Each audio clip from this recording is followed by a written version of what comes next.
Good morning, I hope you are doing well. दो कि आपको हमने रात के टाइम जगाया हुआ है, but it's my morning, so I can wish you a good morning. So मुझे बताएं कैसी है आप, ठीक है? और चूँकि क्लाइमेट चेंज की हम हमेशा आपसे बात करते भी हैं, ज़रा हम चाहेंगे आज फिर आप लोगों को डराएं कि ये कितना बड़ा मसला है क्लाइमेट चेंज, जिसको हम नज़रअंदाज कर रहे हैं। जी, थैंक यू वेरी मच। आपने बिल्कुल ठीक कहा कि क्लाइमेट चेंज एक बहुत बड़ा इशू है और आप देखें कि प्रॉब्लम ये है कि हमारे यहाँ अगर कोई फ्लड आता है तो उससे जो इम्पैक्ट होते हैं वो ज़्यादातर इकोनॉमिक साइड पे चले जाते हैं। इसी तरह आप हीट वेव से देखें तो उसकी वजह से आप देखें कितने नुकसान होते हैं। हॉस्पिटल में आपका रश बढ़ जाता है, आपकी हेल्थ इकोनॉमी यानी कि सफ़र करती है। फ्लड्स की वजह से आपके टूरिज्म इफेक्ट होता है, आपके हाउसेस तबाह होते हैं, आपकी एग्रीकल्चर फील्ड तबाह होते हैं, लाइवलीहुड्स आपके एनिमल्स उसमें बह जाते हैं, जानी नुकसान होता है। इसी तरह आप देखें कि जो सी लेवल राइज है कराची की तरफ देखें आप, तो उसकी वजह से अलग जो है वो फ्लडिंग के इश्यूज होते हैं। और इसके अलावा जो शहरों में है अनप्रेसिडेंटेड रेनफॉल जो क्लाइमेट चेंज की वजह से हो रहा है, उसकी वजह से अर्बन फ्लडिंग का इम्पैक्ट बढ़ जाता है और लोग शहरों में भी सफ़र करते हैं। तो आप देखें देहातों से लेके नॉर्थ से लेके कराची, साहिल, हर जगह आप देखें पूरे पाकिस्तान में इम्पैक्ट आपको मल्टीफोल्ड नजर आते हैं क्लाइमेट चेंज के, आपके एग्रीकल्चर के, हेल्थ के ऊपर। और ये मैं कहना ये चाह रही हूँ कि ये क्रॉस सेक्टोरल इशू है।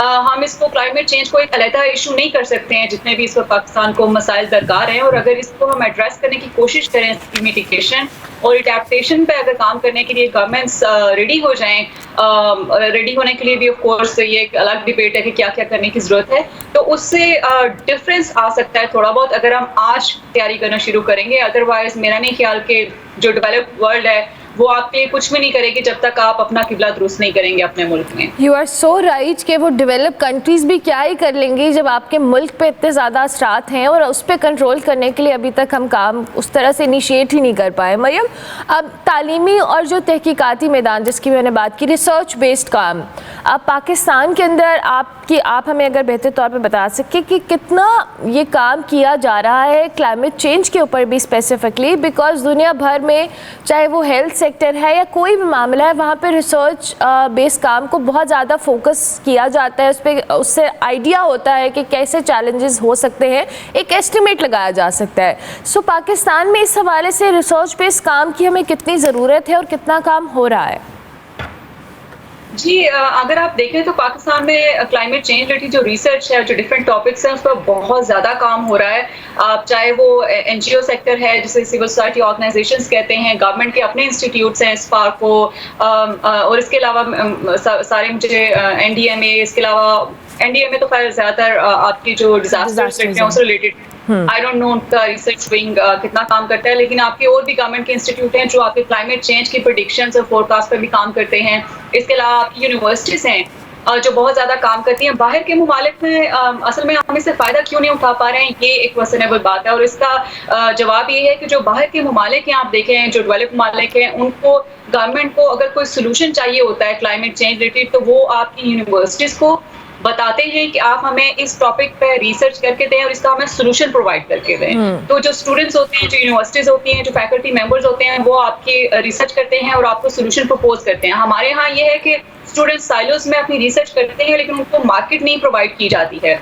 ना तो डिमांड स्टूडेंट्स को बताई जाती है यूनिवर्सिटीज में कि हमें इस चीज़ की डिमांड है, इस पर रिसर्च की जाए, इस तरह कोई मैकेनिज्म नहीं है। तो साइलोस में जो रिसर्च हो रही है आपको फिर उसका इम्पैक्ट नजर नहीं आता। फॉर एग्जांपल आप देखेंगे लाहौर की एक यूनिवर्सिटी के स्टूडेंट ने सोलर रिक्शा बनाया। इसी तरह हमने पहले ई बाइक्स का सुना था कि कुछ लाहौर के स्टूडेंट्स ने किया था। इसी तरह तकरीबन 4 के 5 साल इस बात को हो गए कि कराची के एक स्टूडेंट ने जो है वो बायोडिग्रेडेबल प्लास्टिक बैग्स बनाए थे। तो बहुत सारी रिसर्चेज आती हैं जो स्टूडेंट्स करते हैं, लेकिन वो मार्केट के साथ, आपकी इंडस्ट्रीज के साथ जो है वो उसको ट्रांसलेट नहीं किया जाता, उनको मटेरियलाइज नहीं किया जाता, क्योंकि शायद एक तो उस तरह का इंफ्रास्ट्रक्चर नहीं है, दूसरे इंडस्ट्रीज जो है वो थोड़ा आउट ऑफ द वे या न्यू बिजनेसेस को उस तरह से नहीं करना चाह रही है।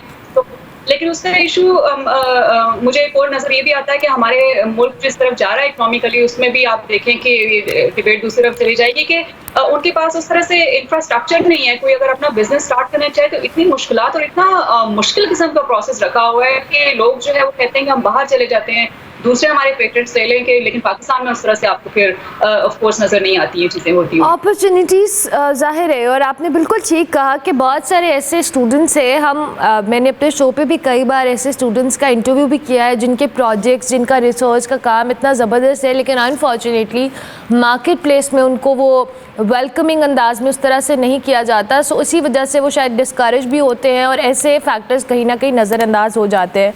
अब इसमें मरियम, डोंट यू थिंक कि गवर्नमेंट या जो प्राइवेट इदारे हैं उनका बड़ा रोल बनता है कि वो इस तरह की रिसर्चेस को और इस तरह के स्टूडेंट्स को जो इस तरह के आइडियाज़ लाते हैं जो क्लाइमेट चेंज में स्पेसिफिकली हमें हेल्प कर सके, उनको ओन किया जाए या उनको ऑन बोर्ड लिया जाए और इस तरह के मामलात को बेहतर तरीके से सॉर्ट करने में इनिशिएट तो एटलीस्ट हम करें? जी एब्सोल्युटली, बिल्कुल। गवर्नमेंट जो चीज़ कर सकती है वो स्मॉल एंड मीडियम इंटरप्राइजेस को इन्वॉल्व करके छोटे छोटे प्रोजेक्ट्स अवॉर्ड कर सकती है, जिसकी वजह से स्टूडेंट्स को ऐसी बेसिस और नीश और फिजिबल इन्वायरमेंट प्रोवाइड किया जाए कि वो इस अपनी रिसर्चेस को मटीरियलाइज कर सकें।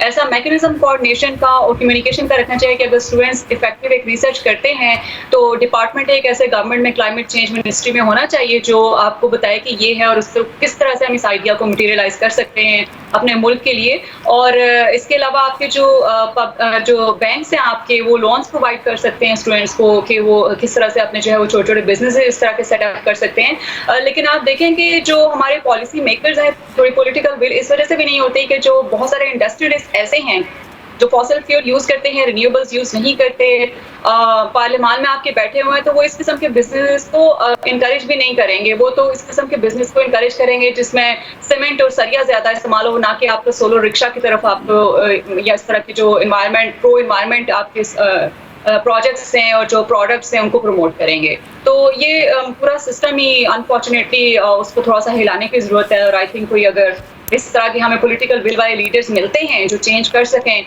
तो लेट्स होप कि कभी फ्यूचर में ऐसा हो।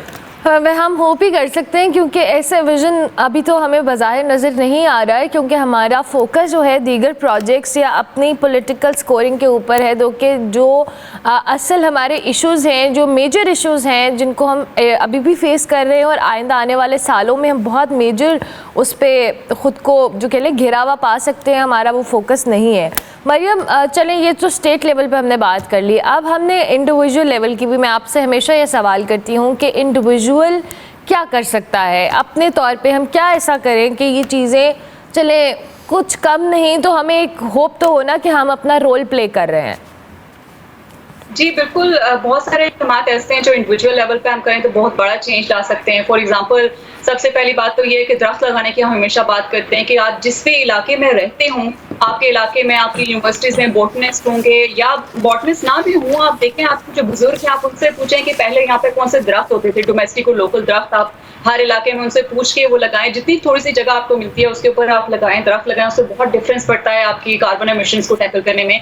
दूसरी चीज़ आप ये कर सकते हैं कि एज अ कंज्यूमर जो हर सीजन में जो है, जैसे कपड़ों की कलेक्शन आ रही है, नए फर्नीचर्स आ रहे हैं, आपके इलेक्ट्रॉनिक के जैसे टीवी, लैपटॉप्स, टेलीफोन्स नए आते हैं मार्केट में, तो हम प्लेस के बिल्कुल शॉपिंग करना शुरू करते हैं। तो आप सोचें कि वेस्ट ये जो इससे जनरेट होता है ये कहाँ जाता है। और एक आप देखें कि एक शर्ट को प्रोड्यूस करने के लिए इतना पानी ज़ाया होता है और आपकी जो इंडस्ट्रीज पानी यूज करती हैं वो गंदा पानी आपके खेतों में फेंकती हैं, आपके ग्राउंड वाटर में चला जाता है। तो ये बहुत ही कॉम्प्लिकेटेड किस्म का इशू है, वो बिल्कुल भी एनवायरमेंट की कंप्लायंस के मुताबिक हमारी इंडस्ट्रीज पाकिस्तान में नहीं चल रही हैं। तो एज अ कंज्यूमर कोई भी चीज खरीदने से पहले आप खुद को पूछें कि क्या मुझे इस चीज की जरूरत है।